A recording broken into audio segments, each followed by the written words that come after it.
Okay, welcome to FPL Court. And if you were a part of the giveaway we had on our platform on Facebook, then congratulations to Precious Robinson, who got away with 10,000 naira courtesy of FPL Court for actually letting Darwin Nunes actually win him the prize cash because I'm not sure any manager ever got the chance to pick up Darwin over that guy. So congratulations to Precious Robinson. And this is our first episode on YouTube and also on all platforms. So if you're just joining, like, share, and subscribe on all platforms. I repeat, this is FPL Court, and you are to like, share, and subscribe on all platforms if you are to receive updates, predictions, tips, and FPL related articles from us. Well, today I'm going to be hosting two FPL managers who have a very huge pedigree in the game actually. And on my left, who's going to be the host, is Fplfocal. And like I always say, this guy is a genius. This guy is a gem. I was so surprised last season when I saw that he was actually the number one manager on FPL for, I think, a couple of times. But, well, that's a huge pedigree because actually in the world to be number one, it's not easy. And this guy is actually a top 10K material, a guy who always finishes at the top of his game. So FPL Focal and FPL Harry, who is also a top 10K manager, who also has a pedigree, will actually be taking us on this first episode.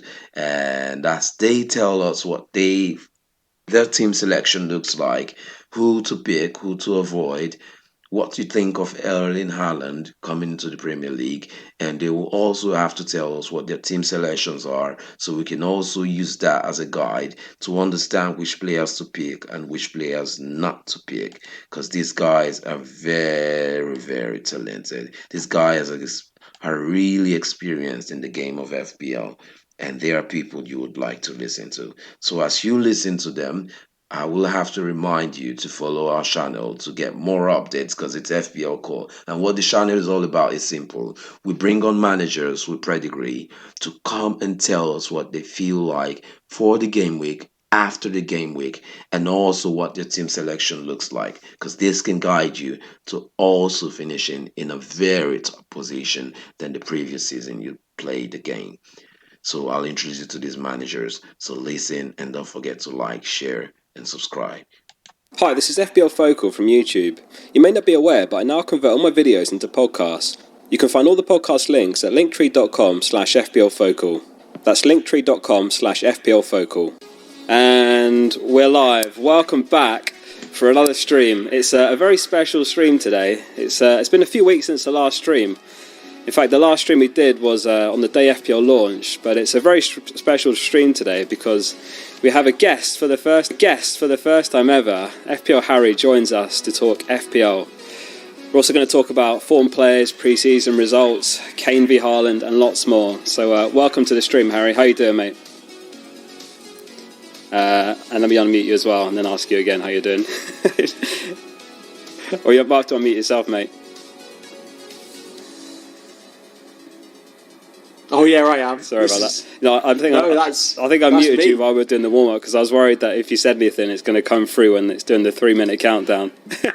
All right. No, thanks for having me on. Yeah, it's nice to have football back today. First sort of match I've watched. I haven't watched any of pre-season, so first game watched today, and then yeah, good to start tinkering properly. Yeah, it is. Yeah, obviously a busy day today. Busiest day of pre-season. 15 games on.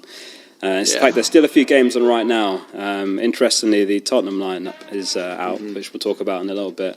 But yeah, loads to talk about today. Obviously, we've got Harry here, so we'll have a look at his team. We'll have a look at my team. We're going to have a look at the premiums, player ownership, clean sheet odds, the Arsenal players, cheap mids, and loads more. So welcome, everyone. Welcome to the stream. We've got 550 tuned in already.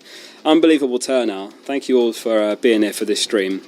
We are less than a week away till the deadline.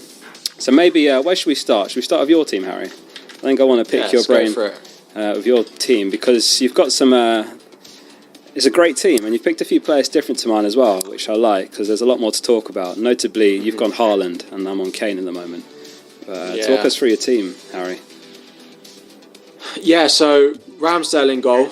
I've got three keepers that I like. We got Edison, we got Ramsdale, we got Raya, and it really just depends on like the budget that I have spare when it comes to the start of the season. I like all three of them. I think they're all good picks at their price. So that's kind of the last position I'm willing to fill. Ramsdale was in here. Just not sure Edison's worth 5.5. I don't love a keeper that basically gets me 6 or 7 points every week. And I think Ramsdale, with their fixtures, has the ability to combine clean sheets and the sort of save and bonus that he has. So that's why he's in there, and it's not one of the others. Back four is pretty template. We've got Trent, Cancelo, James, and then Trippier is the fourth one. We'll talk about Ben Mee on the bench in a minute, and I'll explain why I've got him in this draft. I was going to ask you, yeah. Yeah, and then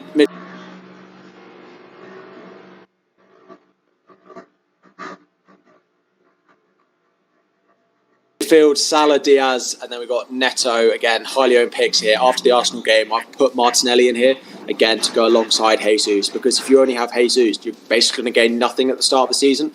And then Haaland, the final one up front. The reason Ben Mee's in here is basically I don't need this player from either game week 1 or game week 2, and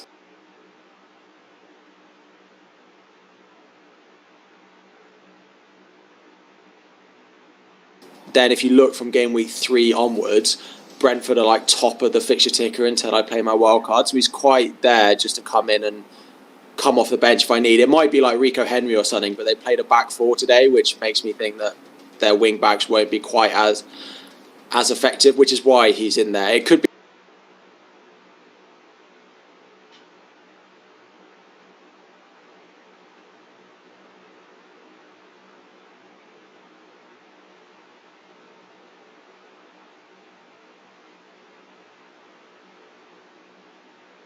a Brighton option. It would be an Arsenal option if I knew if any of those 4.5 options were nailed, but I don't know what to think of those Arsenal defenders right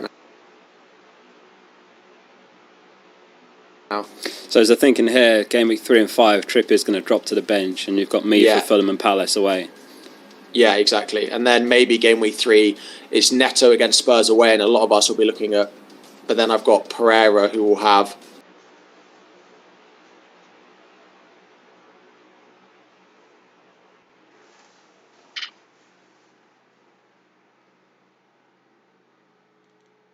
Brentford, so I don't know again. I need to work it out, but the idea is Trippier won't play those 2 difficult games, and I'll bring someone off the bench for him. And another interesting decision, I notice you've gone for Luis Diaz over Robertson. I think that's another dilemma a lot of managers are dealing with right now. I've flipped back and forth between both, I'll be honest, over the last few weeks. Right now, I'm on Diaz, but I had a couple of drafts with Robertson. What's your take on the Robertson and Diaz debate? And let us know in the chat as well. Are you guys on Robertson or Diaz? So before today, when I sent this game, I sent this draft with Diaz in. Today did nothing good for Diaz. Today was not a good game for him, and he didn't look at his best at all. Robertson looked so much more effective. He looked like Robertson had more attacking threat, and he's playing at left back when Diaz is playing at left wing, which did worry me a little bit.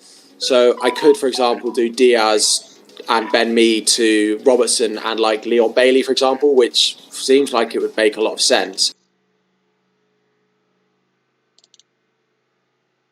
But then I don't have an 8 million midfielder, and I feel like I've spent the last however long banging on about the need to have that £8 million midfielder in my team in case one of the others does really well and I can move sideways to it.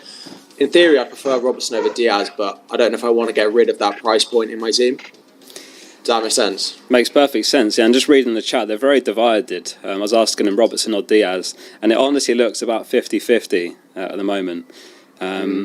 Yeah, I mean, I think both have got their upside. Looking at last season, which I realise is a distant memory now, but Robertson was getting more points per game, by about 1.5 points more per match. But then on the other hand, Jota's currently out injured, so it feels like Diaz doesn't have competition, and they are very good fixtures, you know. Yeah, if Jota was fit, I think it would be very easy to go for Robertson.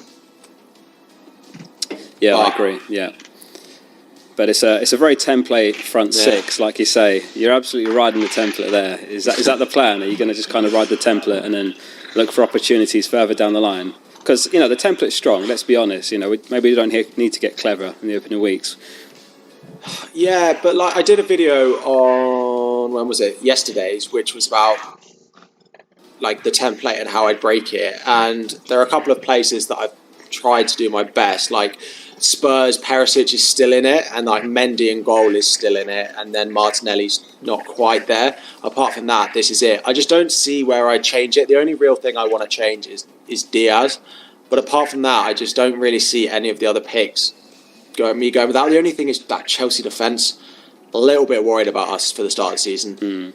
Yeah, that's another one. Good. Yeah, my first ever draft had the Mendy and James double up, and then at one point I switched to James and Chilwell. Interestingly, you've obviously played Udinese yesterday and today. And yesterday looked like full strength 11 for Chelsea. No Chilwell. Obviously, it was Alonso and Emerson, I think, shared minutes. And then today it was kind of like the B team, and Chilwell started that one. So, do you think there's a chance you line up with Alonso, Gameweek 1, over Chilwell? It's definitely not impossible, given that lineup. I think that I feel like he's tried our lineup for Gameweek 1, and I'm very surprised it wasn't Chilwell, but given that lineup yesterday to be a little bit reactive, I think it probably will be Alonso. I think given how poor we've been defensively, not many people are going for the double up between the two of them. And if you're not going for the double up, there's kind of no reason to pick Chilwell over James now. It feels like a massive unnecessary risk.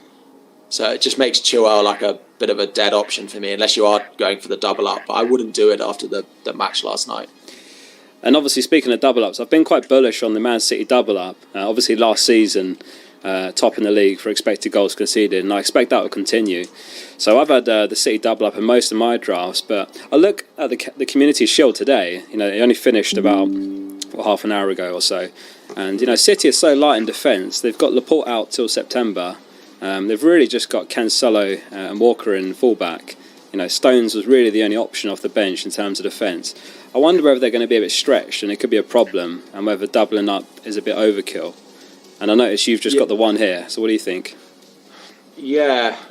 Again, I don't love Ederson for the amount of points that he actually scores. He's consistent over the year, but that's not necessarily why you pick players in FPL. You don't pick them no one picks James Ward-Prowse because he scores 160 points a season. No one picks Ederson for the same reason. You want people who are explosive over those good fixture runs. Defence, if I knew Kyle Walker was going to play 7 of the first 8 and they weren't going to sign a new left-back, then great. I'd own Walker. If I knew Ake was going to be nailed, then I could do James to Ake, but I just don't know Ake versus Stones. I feel like I'm setting myself up for a disaster, and I hate doing that at the beginning of the season. I do my absolute best to not own players which I know are going to make me use a transfer early on.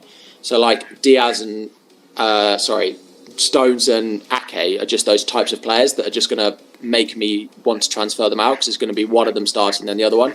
Kyle Walker's the only one that interests me a little bit. Yeah, he's become increasingly interesting over the break.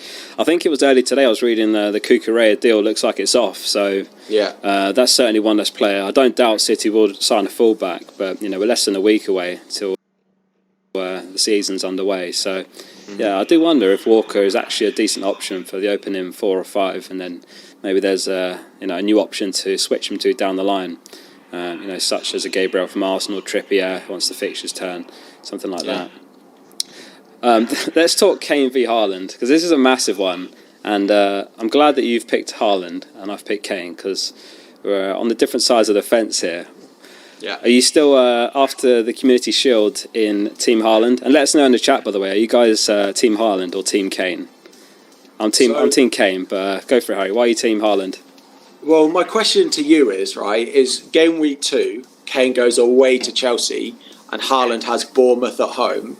Does that not concern you at all? Yes, it concerns me. But arguably, if you look at the opening 2 fixtures, arguably you'd say they cancel each other out, right? Because you've got West Ham away, Gameweek 1. Not as hard as going to Chelsea, of course. But perhaps, we'll see. Oh, chat's very... I have to say, everyone's on Kane by the looks of it. There was one super chat. Actually, I'll just quickly read it out. Owen's saying, should he switch to Robbo? It means somewhere else in the 8 mil slot. Is Saka the best option?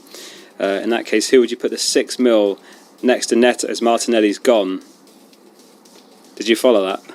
Yeah. So, I mean, my ranking of... I quite like Kulusevski. If I've got a spare 8 million slot that I could pick anyone in, Mount and Kulusevski would be the ones that I'd be going with now.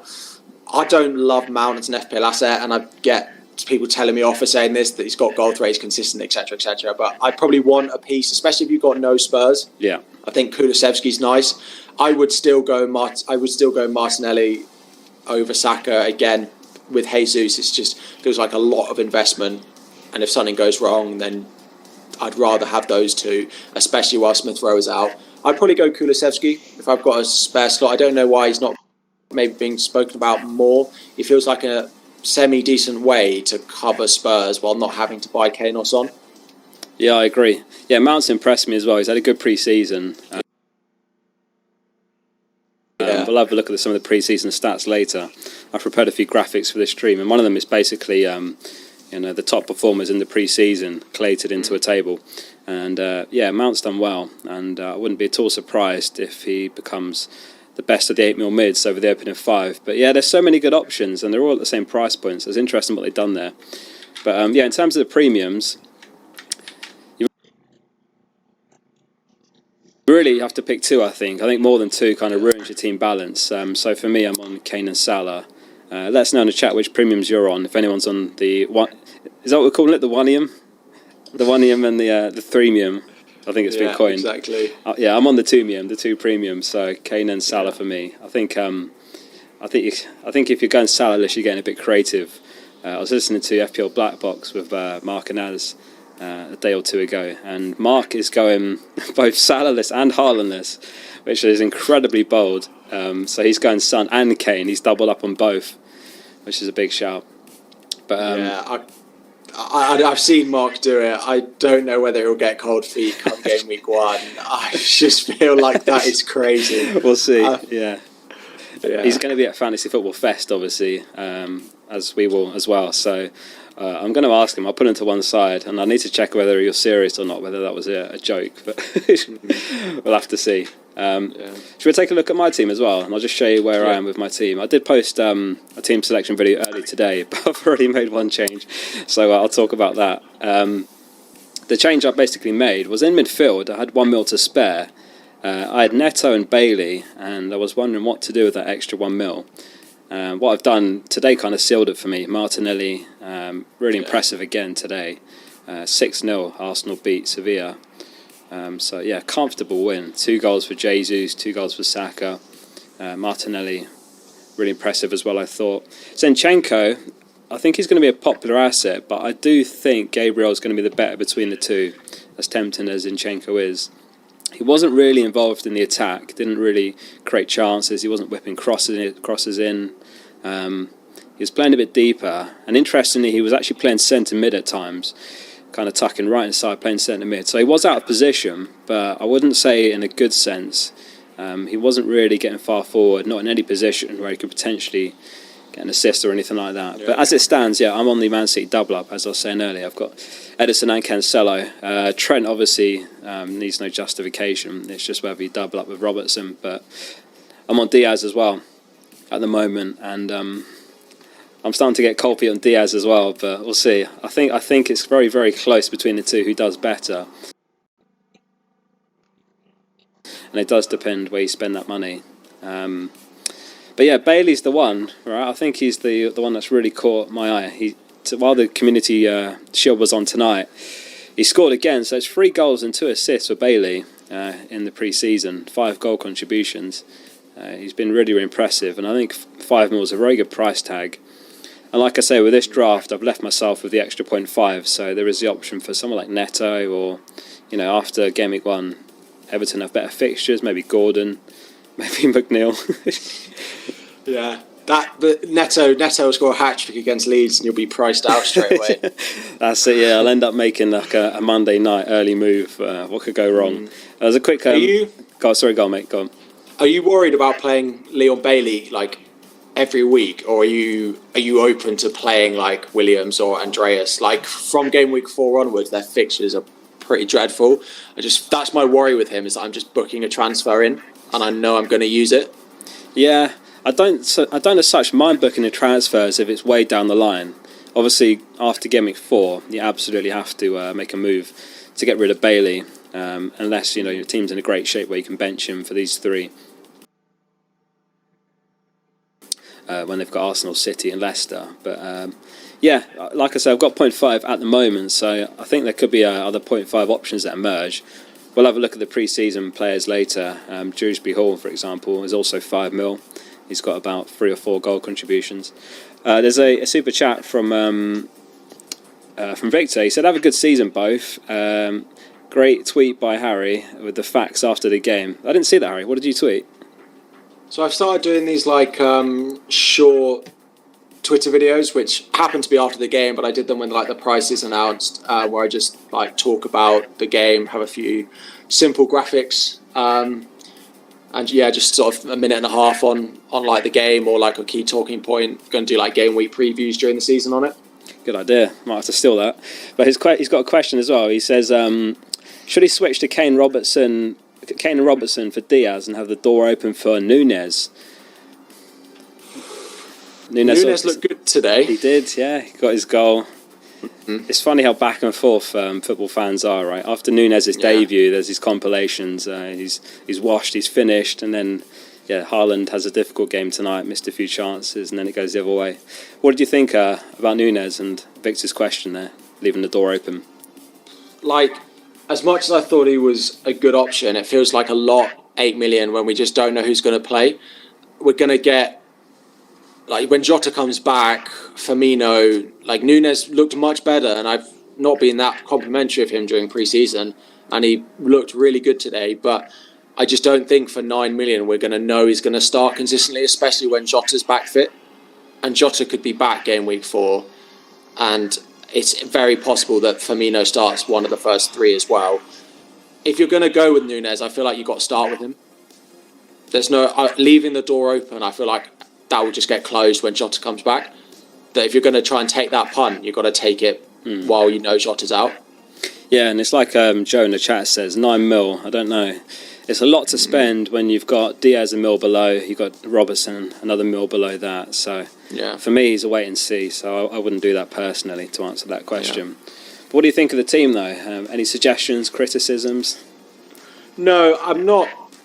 I understand why you've got Gabriel in there. You've got 500,000 spare. For me, Edison and Gabriel to Ramsdale and Diaz with the 500,000 spare is better. I'm not a huge Edison fan at 5.5. He's definitely better. But those are the two that I look at, and I suppose those are the ones that I don't have in my team. And then I'm just unsure on Bailey if I'm happy to play him every week. The first 4 games are really good, and he could easily 3.5 games are really good. You could happily play him against West Ham. I'm just not sure with him yet how many minutes he's going to get, how often he's going to start. He could easily be this season's who was it? Benrahma from last year, but. Yeah, well, when he exploded Game Week 1, I think I ended up moving Jota to Benrahma Game Week 1 last season, something like that. Yeah, it may be. And the thing is, the prices move so fast at the start of the season, so if Bailey gets something against Bournemouth there, I see him 5.2 by Game Week 2, and he's been putting up the numbers in pre-season. But I think maybe that's a good opportunity to talk about pre-season. How much stock or how relevant is pre-season, and how much attention do you think we should pay to the pre-season results and the form? Just to explain what's on the screen as well, I've just put this graphic together tonight for this stream, just tracking the pre-season form, who scored the most goals, the assists, goal contributions. So that's what this is. What do you think, Harry, about pre-season results and form? I tend to pay attention to the last couple of weeks of it. And the last couple of games, because we start to see full-strength teams, we start to see the teams that are going to actually line up in the Premier League. We start to see a bit of that, how fluid people are and how fluid teams are going to be. So the past couple of weeks, I've been looking at it more from a lineup point of view rather than necessarily who's getting goals. But I look at who scored if it's my player. Ross would hate me for it. I'm sure there's some psychology thing in there that's going to tell me absolutely the worst way to play the game. But nice little bit of positive reinforcement going on there. But I pay a little bit of attention more just for lineups. If there's a player I want to that maybe we didn't see last year, like Bailey, who's suddenly in the lineup and scoring goals, that's where it becomes quite interesting. At the same price, there's Almiron as well, who's, again, you've got on your graphic, scored 4 goals, looked really, really good so far. Another one that you could go with and has a sort of more long-term good run of fixtures than maybe Bailey does. He was in some of my drafts as well. Almiron was that? Yeah. How much is he? 5 million as well. Is he really? 5 mil? Okay. Yeah. Ooh, it's just the worry is with them if they sign. Him. If there's someone that they sign that plays that position. Yeah. Like right now he looks nailed. Yeah. But they are still in the market for someone who plays right wing. Yeah. So yeah. I think Spam's right in the chat. He's actually got 6 goals. This was a bit of a rush job, this one. Admittedly, tonight I actually messaged Harry about an hour or two ago. And I was like, "Do you want to do a stream tonight, mate?" And he's like, "Yeah, all right." So I've thrown together some graphics here. But what I'll do, once all the pre-season games are done, I'll tidy this up and I'll post the final standings. But there's a few names here. I mean, look at Zaha, 5 goals, 3 assists. Yeah. It's just a shame that he's got such bad fixtures to open the season. Maybe after the first 4 games, Zaha could be a great option for 7 mil. One that I'm paying attention to, certainly. Podence, I think an alternative to Neto that's been overlooked. But again, what do you think? So Neto's very template. What do you think the impact, if any, of Jimenez's injury will be, potentially up to 8 weeks? I don't think it's great news for Neto. I don't think it's dreadful because I don't think Jimenez has been at his best for the past probably 12 months or so. I'm still happy with Neto at his price, and I think Podence is not a bad alternative. He's probably going to be playing up front now. He looks like that's where he's been lining up, and I think they had a friendly today where he lined up there as well. There is part of me that thinks, well, if Jimenez is going to be out for 8 weeks until our wild card, then is that just an easy way to break the template and just go with Podence? But then, they have backup strikers, so I know that Podence is going to get 60, 70 minutes, whereas I know that we're going to see 80, 90 minutes more often for Neto, unless the game is already won. So I don't dislike Podence. I think he could be a good differential now that Jimenez is injured, and he'll probably be playing up front. I don't think it benefits Wolves overall, though. No. With him being out. Charles Kelly in the chat says he hates Wolves. Hope they get relegated.